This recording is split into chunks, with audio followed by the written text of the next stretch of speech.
सर्व निगमान्तरहस्यबोधम् श्रीबालधन्वी कुलवारिधिशितभानुं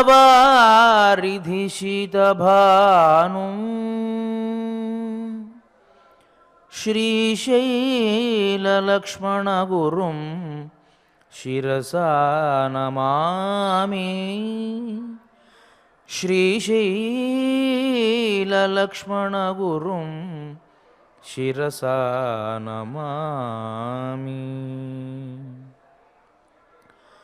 बालाय नीलवपुषे नवकिङ्किणीगजालाभिरामजघनाय दिगम्बराय शार्दूल दिव्यनखभूषणभूषिताय नन्दात्मजाय नवनीतमुषे नमस्ते।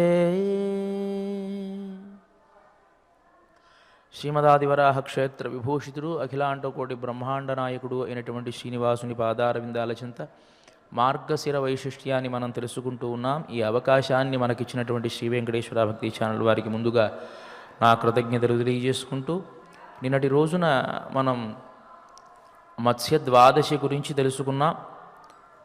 కొంతమందికి అనుమానం వచ్చింది, ద్వాదశి కాదు కదండి అంటే అది క్రమంగా మనం చెప్పుకుంటూ ఉన్న మార్గశిర వైశిష్ట్యంలో భాగంగా వరుసగా ఏమైతే చెప్పుకుంటూ ఉన్నారో అది చెప్పుకుంటున్నాం తప్ప నిన్న మత్స్య ద్వాదశి మాత్రం కాదు. ఆ మార్గశిర వైశిష్ట్యంలో ఏమేమి మనకు పర్వదినాలు వస్తాయి, ఏ విధంగా మనం వ్రత ఆచరణ చెయ్యాలి అనేటువంటి విషయాన్ని మనం చెప్పుకుంటూ ఉన్నాం. ఇక ఇవాటి రోజు ఈ మార్గశిర మాసంలో ఏ విధంగా భగవద్ ధ్యానం చెయ్యాలి, ఏ నామస్మరణ చెయ్యాలి అనే విషయాన్ని మార్గశిర వైశిష్ట్యం మనకు తెలియజేస్తుంది. 15వ అధ్యాయంలో సహోమాసేచ దేవో వై కీర్తియుక్తో హి కేశవ తస్య పూజా ప్రకర్తవ్యా యథాపూర్వం ప్రభాషితం. ఈ మార్గశిర మాసంలో కేశవనామంతో మనం భగవంతుణ్ణి అర్చించాలి.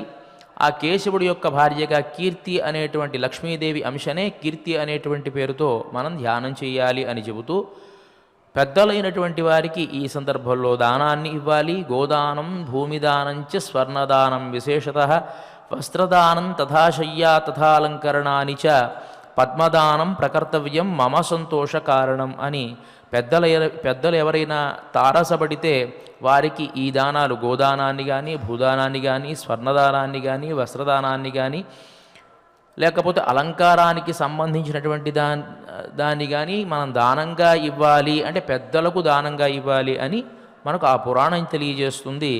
సర్వేషామేవ దానానాం విశేషంచ త్రికం స్ఫుృతం వసుంధరా తథాధేను విద్యాదానం తథైవచ. శాస్త్రం ప్రకారం ఏ ఏ దానాలు గొప్పవి అంటే ఆ విషయాన్ని కూడా చెప్తోంది. వసుంధర భూదానం చాలా గొప్పది, అదేవిధంగా ఆవుని దానం ఇవ్వడం చాలా గొప్పది, విద్యాదానం కూడా చాలా గొప్పది అని చెబుతూ, ఈ మాసంలో కృష్ణ కృష్ణేతి కృష్ణేతి యోమాం స్మరతి నిత్యశః అని కృష్ణనామస్మరణ గనక చేస్తే, ఈ మాసం అనే కాదు సహజంగానే ఆ కృష్ణనామస్మరణ యొక్క వైభవాన్ని విశేషంగా తెలియజేయడం జరిగింది ఈ పురాణంలో. మనం ఈ పురాణ విషయాన్ని అట్లా కొంచెం పక్కన పెడితే భగవంతునికి సంబంధించినటువంటి కొన్ని విశేషాలు మనం తెలుసుకుంటూ ఉన్నాం ఈ మాసాన్ని పురస్కరించుకొని. ఇవాళ రోజున మనం కుచేలోపాఖ్యానం గురించి కొన్ని విషయాలు తెలుసుకుందాం. మనం పూర్వం ఒక విషయాన్ని చెప్పుకున్నాం, పరమాత్మ దగ్గరకు లేక భగవంతుడి దగ్గరకు మనం వెళ్ళినప్పుడు ఎన్నో కోరికలు కోరుకోవాలి అని అనుకుంటాం. మనం కోరే కోరికలు చాలా చిన్నవి, ఆయన ఇచ్చేటువంటిది చాలా గొప్పది అని చెప్పుకున్నాం. దానికి ధ్రువోపాఖ్యానాన్నే ఉదాహరణగా చెప్పుకున్నాం. మనం ఏదో అడగబోయి ఏదో అడుగుదాం, కానీ ఆయన ఇచ్చేదాన్ని ముందే నిర్ణయిస్తాడు. మనం అడిగేది చాలా తక్కువ అవుతుంది, ఆయన ఇచ్చేది చాలా ఎక్కువ అవుతుంది. కాబట్టి మనం అడగడం అంత శ్రేయస్కరం కాదు అని మనం ధ్రువోపాఖ్యానాన్ని ఉదాహరణగా తీసుకొని చెప్పుకున్నాం. ధ్రువుడు తాను ఉన్నతమైనటువంటి పదవి కావాలి అని కోరాడు. దానికి పరమాత్మ సాక్షాత్కరించి ఈ పదవిని నీకెప్పుడో నేను నిర్ణయించాను పూర్వజన్మలోనే, కానీ నీకు కొన్ని కోరికలు ఉండడం వల్ల మళ్ళీ నీకు జన్మన ఇచ్చి నేను ఆ కోరికను తీరుస్తూ ఉన్నాను అని చెప్పాడు అని చెప్పుకున్నాం. ఇప్పుడు ఈ చేసినటువంటి తపస్సంతా వృధా అయిపోయింది కదా, ఆయన అడగకుండా ఉంటే ఎట్లాగూ ఇచ్చేటువంటి వాడు ఆయన కూడా, కానీ తపస్సు చేసి మరీ పొందాల్సి వచ్చింది. కాబట్టి మన దృక్కోణం ఒక రకంగా ఉంటే పరమాత్మ యొక్క దృక్కోణం ఇంకో రకంగా ఉంటుంది. కాబట్టి మనం అక్కడికి వెళ్ళి కోరికలు అడగడం కూడా అంత శ్రేయస్కరం కాదు అని చెప్పుకున్నాం. ఆ దృష్టాంతాన్ని ఉదాహరణగా మనం ఇవాళ కుచేలోపాఖ్యానం గురించి చెప్పుకుందాం. కుచేలుడు పరమాత్మ దగ్గరికి వెళ్ళాడు, ఏమీ అడగల ఆయన, కానీ సమస్తమైనటువంటి ఐశ్వర్యాన్ని ఆయనకి ఇచ్చాడు పరమాత్మ. ఆ విషయాన్ని ఒక్కసారి మనం గుర్తు చేసుకుందాం భాగవతంలో ఉండేటువంటి కథను ఆధారంగా చేసుకొని. కృష్ణ నామస్మరణ యొక్క వైభవాన్ని చెప్తూ భగవంతుని యొక్క కీర్తనలు ఎన్ని చేసినా సరే ఈ శరీరంలో ఉండేటువంటి పాపాలు పటాపంచలవుతాయి అని చెబుతూ సవాగ్యయా తస్య గుణాన్ గృణీతే కరౌచ తత్కర్మ కరౌ మనశ్చ స్మరేత్ వసంతం స్థిరజంగమేషు శృణోతి తత్పుణ్య కథా సకర్ణ. భగవంతుని యొక్క కథలు ఎలాంటివి అంటే మనం ఎంత విన్నా కొత్తగానే ఉంటాయి. ఒక్కొక్కరి ముఖం ద్వారా ఒక్కొక్క విధంగా మనకు కొన్ని విషయాలు తెలుస్తాయి. మనకు తెలుసు కదా అని మనం అనుకుంటాం, కానీ ఆ చెప్పేటువంటి విధానాల్లో ఇంకొన్ని కొత్త విషయాలు మనకు తెలుస్తూ ఉంటాయి. అందువల్లే పురాణానికి పురాణవ అని పేరు. ఎప్పుడు విన్నా కూడా కొత్తగానే ఉంటుంది. అంటే శ్రోత యొక్క స్థితిని బట్టి వక్త యొక్క స్థితిని బట్టి మారుతూ ఉంటుంది ఆ పరిస్థితి.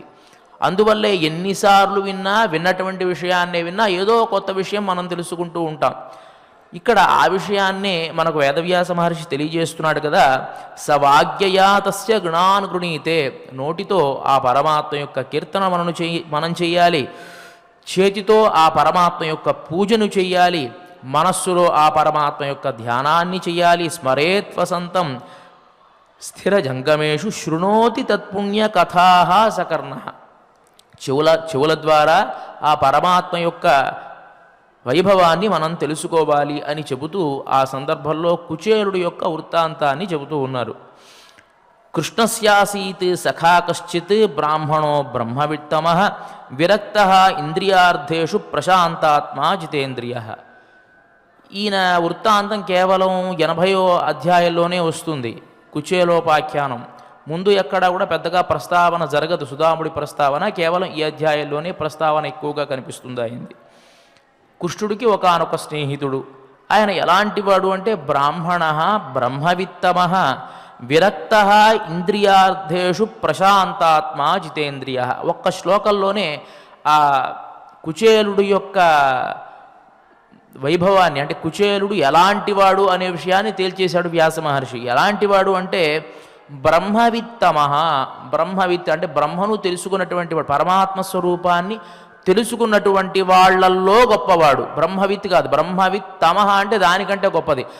పరమాత్మ యొక్క స్వరూపాన్ని తెలుసుకున్నటువంటి వాళ్ళల్లో గొప్పవాడు అయిన. ఇంకా ఎలాంటివాడు అంటే విరక్త ఇంద్రియార్థేషు, ఇంద్రియ విషయాలలో చాలా విరక్తి కలిగినటువంటి వాడు. ప్రశాంతాత్మ, మంచి చిత్తం కలిగినటువంటి వాడు. జితేంద్రియ, ఇంద్రియాలు జయించినటువంటి వాడు. ఇక్కడ ఒక్కొక్క పదానికి ఒక్కొక్క విశేషణం ఉంది. జితేంద్రియ అంటే ఇంద్రియాలను జయించినటువంటి వాడు అని అర్థం.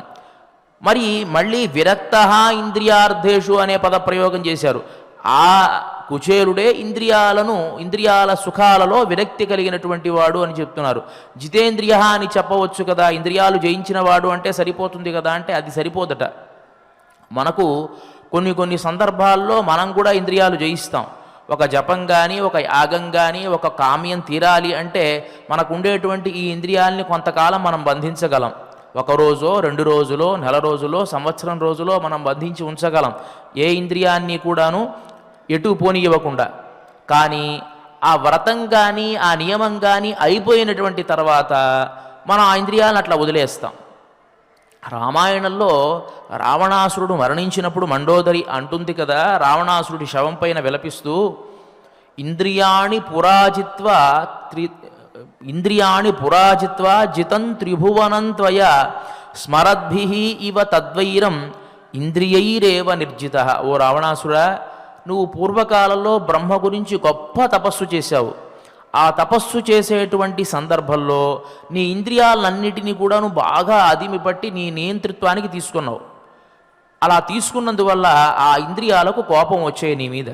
కోపం వచ్చి స్మరద్భిరివ తద్వైరం, ఆ కోపాన్ని తమ మనస్సులో ఉంచుకొని ఇంద్రియైరేవ నిర్జిత, ఎప్పుడైతే నువ్వు ఆ తపస్సు యొక్క ఫలితాన్ని పొందావో అంటే వరాన్ని పొందావో, వర గర్వితుడు అయ్యావో, ఆ ఇంద్రియాలు నీకు తెలియకుండానే నిన్నే శాసించగలిగేటువంటి స్థితికి వచ్చాయి అని చెబుతుంది మండోదరి బాధపడుతూ. మనం నిప్పు వస్తూ ఉంటుంది, దాని కనుక ఇట్లా ఇట్లా అన్నాం అనుకోండి తగ్గినట్టు అనిపిస్తుంది, ఒక్కసారిగా మళ్ళీ పెరుగుతుంది. నిప్పు బాగా జ్వాలగా ఉండేటువంటి సందర్భంలో మనం విసనకర్రతో కిందకి ఇలా అంటే కాసేపు అయిన తర్వాత మళ్ళీ పెద్దగా పైకి మండుతూ ఉంటుంది ఆ నిప్పు. ఎందువల్లంటే ఆ ఇంద్రియాలు కూడా అలాంటివే. మనం నియంత్రించాలి అని గనక బాగా దాని మీద శక్తిని గనక ఉపయోగిస్తే అలా తగ్గినట్టే కనిపిస్తూ ఉంటాయి. కానీ వాటి యొక్క అవకాశం వచ్చినప్పుడు మళ్ళీ అవి విజృంభిస్తూ ఉంటాయి. రావణాసురుడు తన ఇంద్రియాలు జయించి అన్ని సుఖాలు త్యజించి తపస్సు చేశాడు. కానీ తపస్సు పూర్తయిన తర్వాత, వరాన్ని పొందినటువంటి తర్వాత అతని నిజస్వరూపాన్ని అతను ప్రదర్శించాడంటే ఏమాత్రం తన యొక్క కోరికల హద్దులు లేవు. అన్ని లోకాలు జయించడం, అన్ని లోకాలలో ఉండేటువంటి స్త్రీలను చెరపట్టడం, అంటే ఆ కోరికకు అంతు లేదనమాట. అలా విజృంభించాడు. ఎప్పుడైతే అలా లేదో ఇంద్రియాలు విచ్చలవిడితనాన్ని కోరుకున్నాయి. పతన హేతువుగా ఉండేటువంటి పతనభూతమైనటువంటి కారణాలకి దారితీశాయి ఆ ఇంద్రియాలు.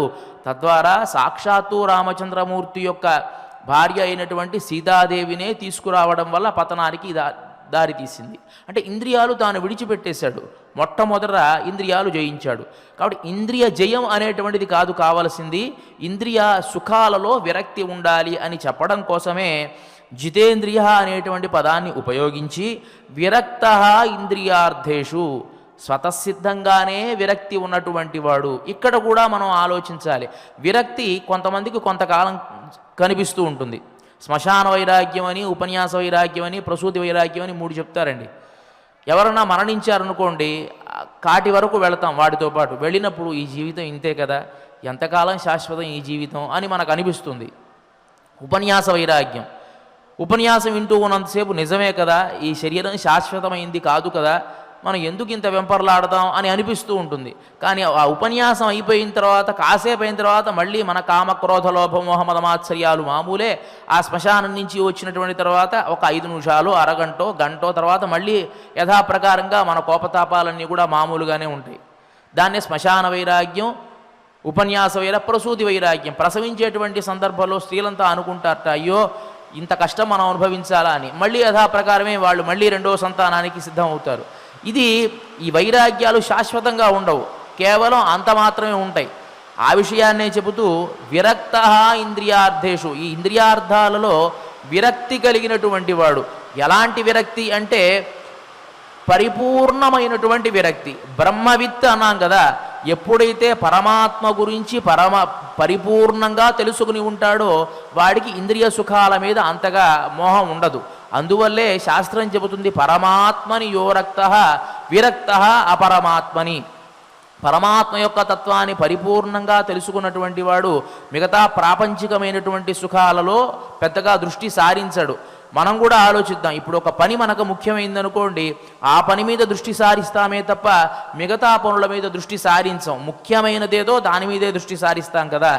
అదే విధముగా ఈ దృష్టిగోచరుడు కానటువంటి పరమాత్మ యొక్క స్వరూపాన్ని ఎప్పుడైతే మన దృష్టికి సాక్షాత్కరించాడో, ఆ స్వరూపం గోచరించిందో, ఇక మిగతావన్నీ కూడా తుచ్చంగానే మనకు అనిపిస్తాయి, గొప్పగా మనకు అనిపించవు. అప్పుడు స్వతసిద్ధంగానే మనం పరమాత్మ యందు ఎక్కువ ప్రేమ కలిగి ఉంటాం, ఈ ఇంద్రియ సుఖాల మీద ప్రేమను కోల్పోతాం. కాబట్టి ఈ కుచేలుడు ఎలాంటి వాడు అంటే బ్రహ్మవిత్. కాబట్టి బ్రహ్మవిత్తమహ, పరమాత్మ తత్వాన్ని తెలుసుకున్నటువంటి వాళ్ళల్లో అగ్రేసరుడు. కాబట్టి ఆయన జితేంద్రియుడు, అంటే ఇంద్రియాలు జయించినటువంటి వాడు. ఎలా జయించినటువంటి వాడు అంటే విరక్త ఇంద్రియార్థేషు, స్వతసిద్ధంగానే స్వభావసిద్ధంగానే ఆ ఇంద్రియాల మీద అతనికి, ఆ ఇంద్రియ సుఖాల మీద అతనికి వ్యామోహం లేదు. కాబట్టి ఇబ్బంది లేదు. ఎప్పుడైతే ఇంద్రియ సుఖాల మీద వ్యామోహం ఉండదో ప్రశాంతాత్మ, మనస్సు నిశ్చలంగా ఉంటుంది. ఒక నది ఎట్లా అయితే ఒక చిన్న తటాకం ఏమీ లేకుండా పరిపూర్ణంగా తొణక్కుండా బెణక్కుండా ఎలా అయితే ఉంటుందో అలా నిర్మలంగా ఉంటుంది మనస్సు. యోగ చిత్తవృత్తి నిరోధ అంటారు కదా. మనం యోగము అంటే ఏదో అనుకుంటాం. యోగము అంటే చిత్తవృత్తి నిరోధ.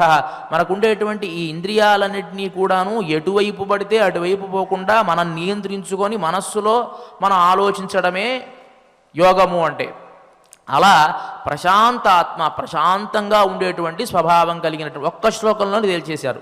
ఈ కుచేలుడు ఎలాంటి వాడంటే ఇలాంటివాడు. ఎప్పుడైతే ఇలాంటి వాడుగా ఉంటాడో అతనికి వ్యావహారికమైనటువంటి విషయాల్లో పెద్దగా ఇష్టం ఉండదు. సుఖంగా జీవించాలి అనో, ఎలా ఉండి బాగా మనం ఆర్భాటంగా బ్రతకాలి అనో ఉండదు.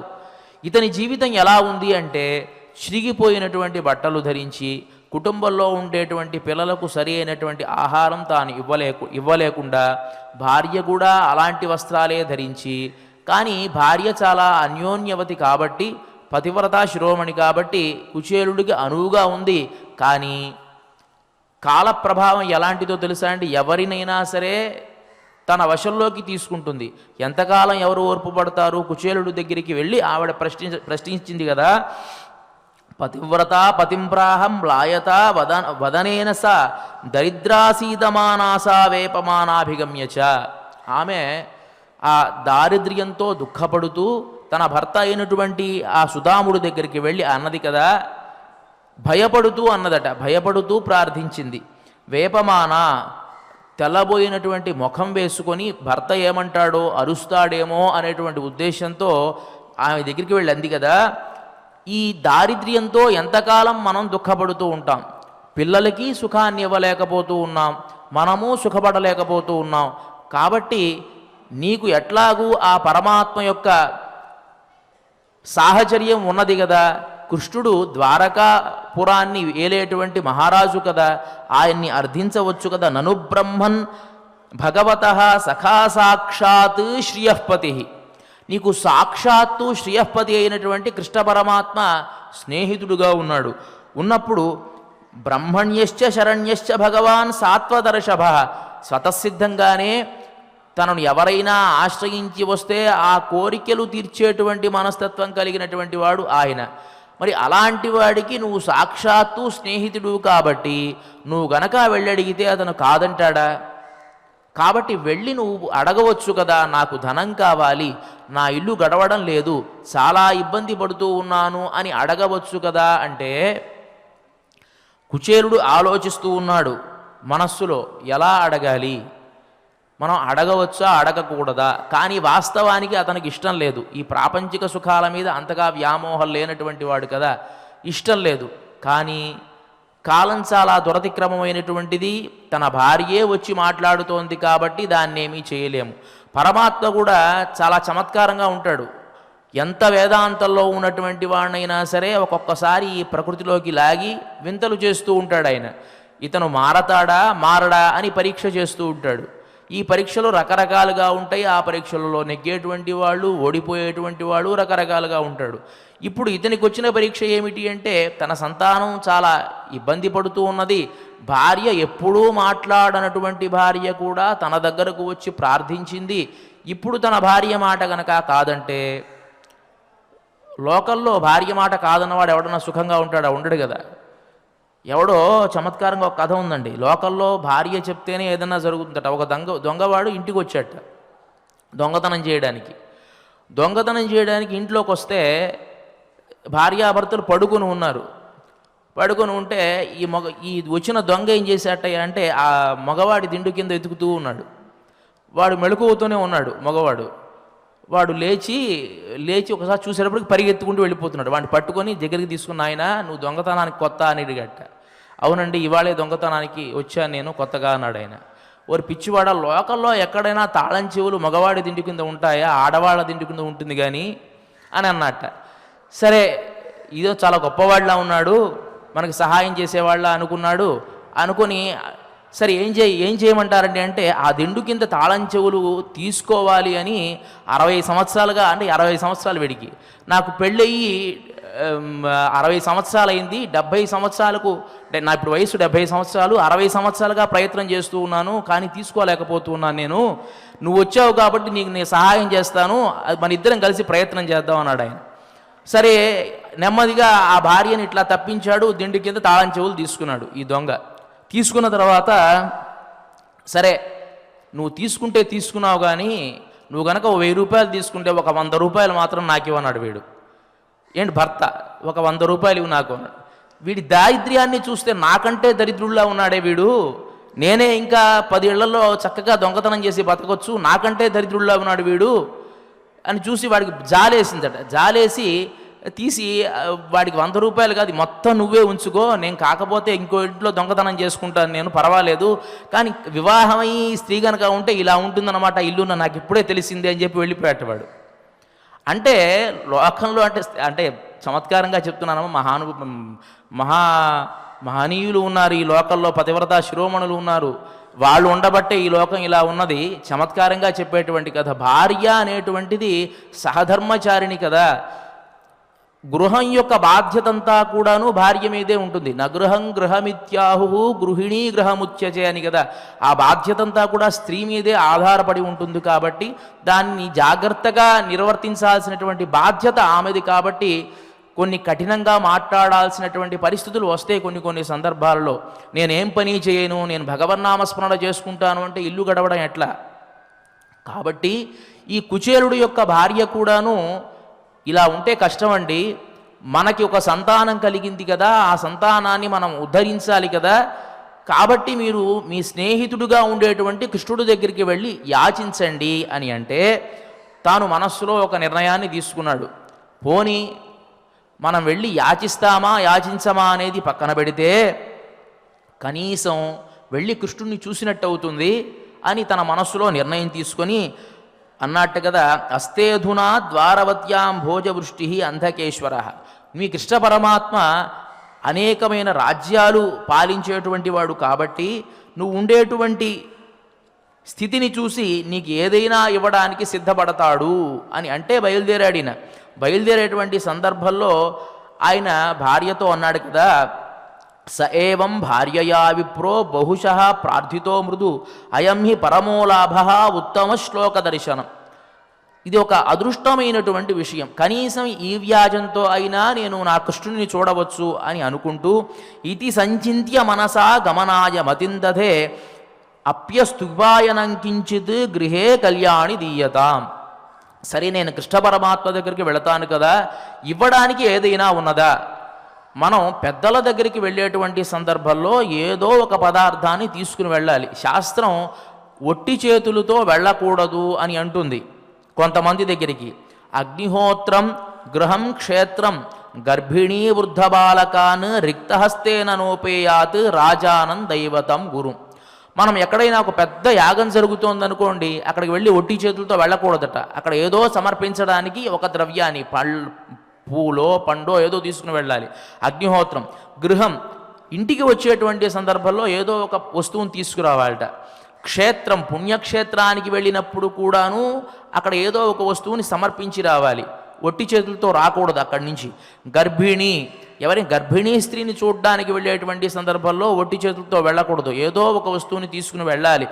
వృద్ధ బాలకాన్, పెద్దవాళ్ళని చూడడానికి వెళ్ళినప్పుడైనా సరే, పిల్లల్ని చూడడానికి వెళ్ళినప్పుడైనా సరే ఏదో ఒక వస్తువుని తీసుకుని ఆడుకోవడానికి వస్తువో, వాళ్ళు ఉపయోగించేటువంటి వస్తువో, పళ్ళో ఏదో తీసుకుని వెళ్ళి ఇవ్వాలి. అదే సందర్భంలో రాజానం దైవతం గురుం, రాజుని చూడాలి అన్నా, లేకపోతే పరమాత్మ దైవతా సాన్నిధ్యానికి వెళ్ళాలి అన్నా, గురువు దగ్గరికి వెళ్ళాలన్నా రిక్తహస్తేన నోపేయాత్, ఒట్టి చేతులతో వెళ్ళనే కూడదు అని శాస్త్రం చెబుతోంది. ఇప్పుడు ఈ కృష్ణుడు ఎలాంటి వాడు అంటే తనకు స్నేహితుడు. ఆ స్నేహితుడు కూడా సాక్షాత్తు పరమాత్మ స్వరూపుడు. చెప్పాం కదా, బ్రహ్మవిత్తమః అని, పరమాత్మ స్వరూపాన్ని తెలుసుకున్నటువంటి వాడు కాబట్టి కృష్ణుడి గురించి పరిపూర్ణంగా తెలిసినటువంటి వాడు బ్రహ్మవిత్తమః. మరి అలాంటివాడు రాజానం, రాజుగా కూడా ఉన్నాడు, ద్వారకా నగరాన్ని ఏలుతూ ఉన్నాడు. కాబట్టి అతని దగ్గర ఊరికినే ఖాళీ చేతులతో వెళ్ళకూడదు కదా అనేటువంటి ఉద్దేశంతో భార్యను తీసుకుని వెళ్ళడానికి ఏదైనా ఉన్నదా అని అడిగితే ఏమీ లేదు ఇంట్లో.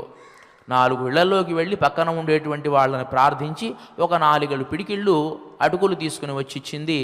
అలాగే ఆ చిరిగిపోయినటువంటి గుడ్డలో కట్టిస్తే ఆ చిరిగిపోయినటువంటి ఆ వస్త్రాన్ని అలాగే పాపం కట్టుకుని బయలుదేరాడు. ఏమీ లేదు అతని ఇంట్లో కూడా, కట్టుకోవడానికి ఒక బట్ట, ఆరేయడానికి ఒక బట్ట, 2 వస్త్రాలు భార్యకి కానీ తనకు కానీ, అవి కూడా చిరిగిపోయినటువంటివి.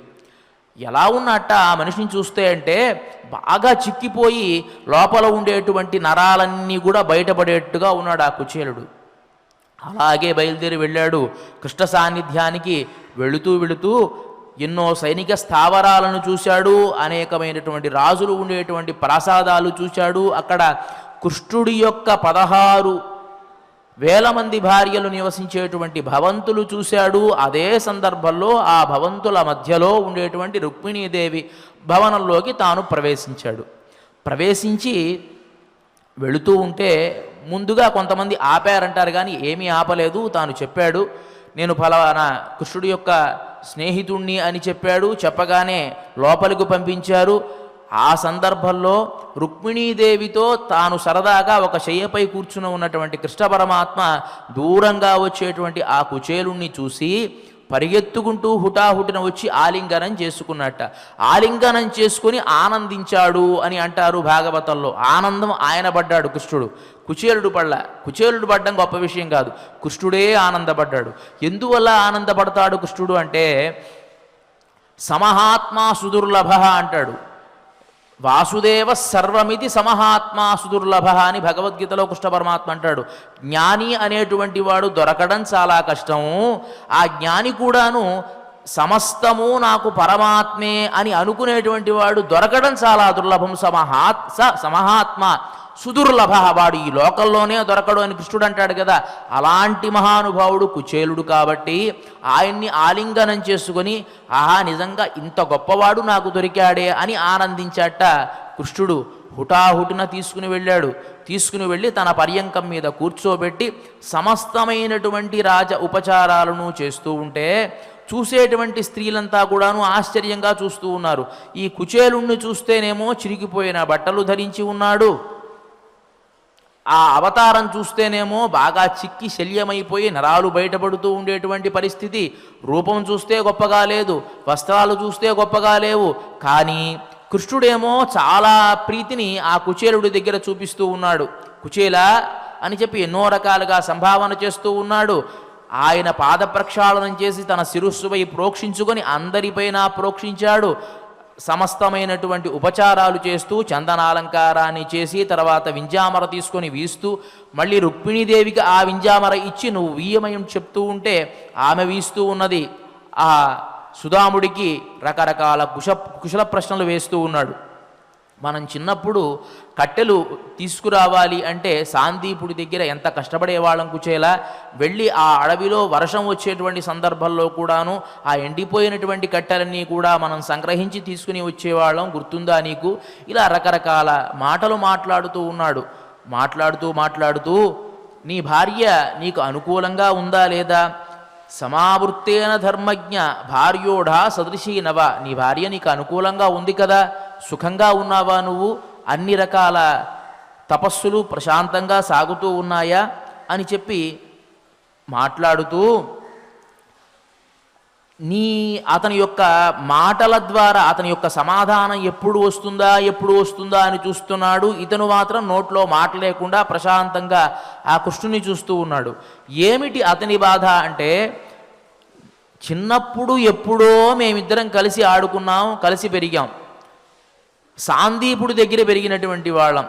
అలాంటి సందర్భంలో కూడాను ఇప్పుడు నేను ఇలాంటి పరిస్థితుల్లో ఇక్కడికి వస్తే కనీసం దాన్ని మనస్సులో మర్చిపోతాడేమో అనుకున్నాను ఆయన. అలాంటిది లేకుండా ఇంత ప్రేమ ఆదరాభిమానాలు చూపిస్తూ ఉన్నాడే అని అనుకుంటూ ఉన్నాడు. ఇతను బయలుదేరింది కూడా ఎలా బయలుదేరాడు? ఏదో ఒక గొప్ప క్షేత్రానికి బయలుదేరినట్టుగా బయలుదేరాడు కుచేలుడు. మనం సహజంగా ఏ క్షేత్రానికైనా బయలుదేరేటప్పుడు ఇలా ప్రయాణం చేయాలి, ఇలా చూడాలి అని ఎలా అయితే అనుకుంటూ ఉంటామో ఆ కృష్ణుడు యొక్క స్వరూపం ఎట్లా ఉంటుందో మనం చూడాలి అని ఉవ్విళ్ళూరుతూ బయలుదేరాడు ఆయన. మోక్షానికి చేరేటువంటి ముక్త పురుషుడి యొక్క పరిస్థితి ఎలా ఉంటుందో అలా వర్ణించారు ఇక్కడ భాగవతంలో.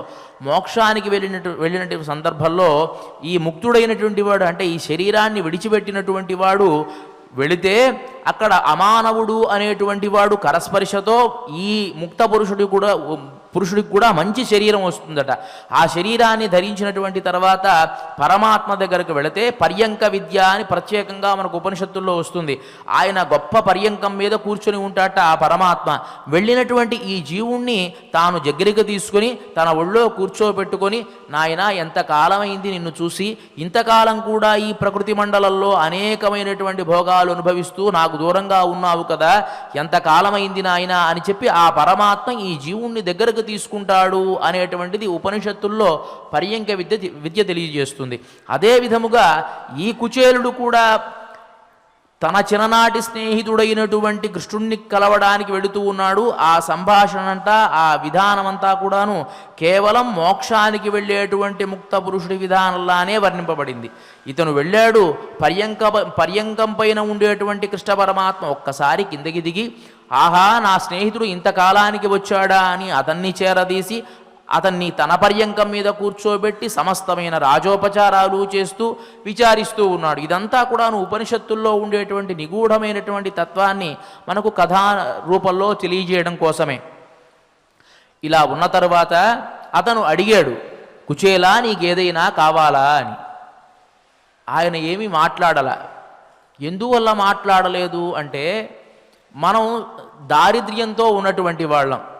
ఏదైనా ఒక మాట మాట్లాడితే దానికోసమే వచ్చాడేమో కదా అని అనుకుంటే మనస్సుకి బాధ వేస్తుంది. వాస్తవానికి ఆయన మనస్సులో కృష్ణుని చూడ్డానికే వచ్చాడు. ఆ విషయం చెప్తే నమ్ముతారా ఎవరైనా? ఎవరూ నమ్మరు కదా. ఒక వ్యక్తితో మనకు పనుండి మాట్లాడేటువంటి సందర్భంలో, ఒక్కొక్క సందర్భంలో మనం మాట్లాడుతూ ఒక పని చెప్పి ఏమనుకోకు, నేను దానికోసం రాలేదు, నేను మామూలుగా చెబుతున్నాను అని అంటాను చూసారా. కానీ అలా చెప్పే పరిస్థితి కూడా కాదే ఇది. సాక్షాత్తు రాజైనటువంటి వాడి దగ్గరికి తాను వచ్చి, ఎప్పుడూ రానటువంటి వాడు అప్పుడు వచ్చి నాకు ఇది కావాలి అని అడిగితే ఏమనుకుంటాడో కృష్ణుడు అని మాట్లాడకుండా ఉన్నాడు కృష్ణుడి దగ్గర. మరి కృష్ణ పరమాత్మ ఆయన యొక్క మనోగతాన్ని ఏ విధంగా తెలుసుకున్నాడో, ఎంత ఐశ్వర్యాన్ని ఇచ్చాడో, ఆ ఐశ్వర్యాన్ని చూసినటువంటి కుచేలుడు ఆ ఐశ్వర్యాన్ని చూచి ఎలా భావించాడో అనేటువంటి విషయాలన్నీ కూడాను మనం రేపటి రోజున తెలుసుకుందాము. ఇక ఇవాటి రోజున మార్గశీర్ష అధిదేవత అయినటువంటి ఆ కృష్ణ పరమాత్మను ఈ వాసుదేవ స్తోత్రం ద్వారా కీర్తన చేద్దాం.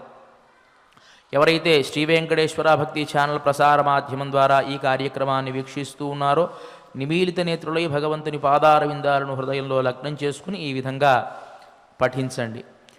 అశ్వినౌ శ్రవణౌ నిత్యం, అశ్వినౌ శ్రవణౌ నిత్యం, దేవీ జిహ్వా సరస్వతీ, దేవీ జిహ్వా సరస్వతీ, వేదాః సంస్కార నిష్ఠాహి, వేదాః సంస్కార నిష్ఠాహి, త్వయీదం జగదాశ్రితం, త్వయీదం జగదాశ్రితం, న సంఖ్యా న పరిమాణం, న సంఖ్యా న పరిమాణం, న తేజో న పరాక్రమం, న తేజో న పరాక్రమం, న బలం యోగయోగీశ, న బలం యోగయోగీశ, జానీమస్తేన సంభవం, జానీమస్తేన సంభవం, త్వద్భక్తి నిరతా దేవ, త్వద్భక్తి నిరతా దేవ, నియమైస్త్వాం సమాశ్రితః, నియమైస్త్వాం సమాశ్రితాః, అర్చయామః సదా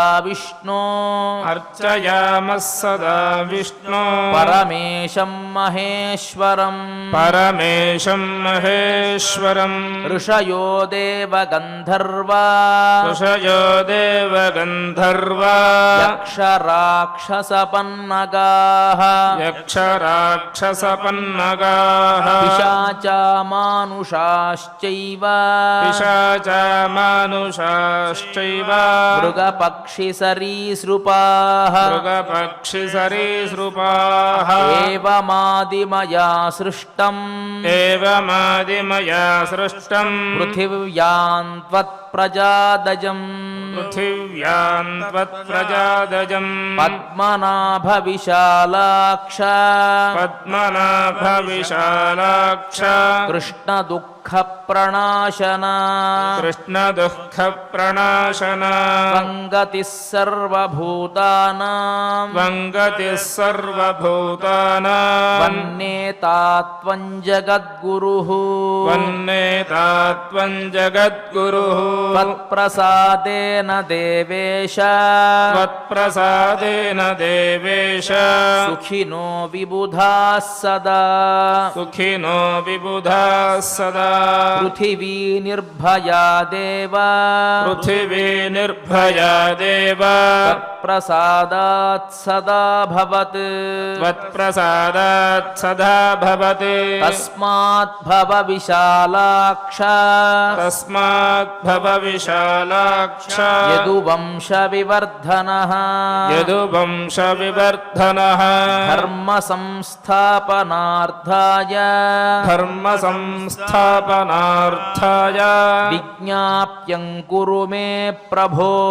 विज्ञाप्यं कुरु मे प्रभो वासुदेव तदेतत्ते वासुदेव तदेतत्ते मयोद्गीतं यथा तथम् मयोद्गीतं यथा तथम् सृष्ट्वा सङ्कर्षणं देवम् सृष्ट्वा सङ्कर्षणं देवम् स्वयमात्मानमात्मना स्वयमात्मानमात्मना कृष्णत्वमात्मनो साक्षी कृष्णत्वमात्मनो साक्षी प्रद्युम्नं चात्मसम्भवम् प्रद्युम्नं चात्मसम्भवम् वासुदेवमयः सोऽहम् वासुदेवमयः सोऽहम् त्वयैवास्मि विनिर्मितः त्वयैवास्मि विनिर्मितः विभज्य भागशोत्मानम् विभज्य भागशोत्मानम् प्रजमानुषतां विभो व्रजमानुषतां विभो तत्रासुरवधं कृत्वा तत्रासुरवधं कृत्वा सर्वलोकसुखाय वै सर्वलोकसुखाय वै धर्मं प्राप्य यशः प्राप्य धर्मं प्राप्य यशः प्राप्य योगं प्राप्स्यसि तत्त्वतः योगं प्राप्स्यसि तत्त्वतः वां हि ब्रह्मर्षयो लोके वां हि ब्रह्मर्षयो लोके देवश्चामितविक्रमा देवश्चामितविक्रमा तैस्तैर्हि नामभिर्युक्ता तैस्तैर्हि नामभिर्युक्ता गायन्ति परमात्मकम् गायन्ति परमात्मकम् स्थिताश्च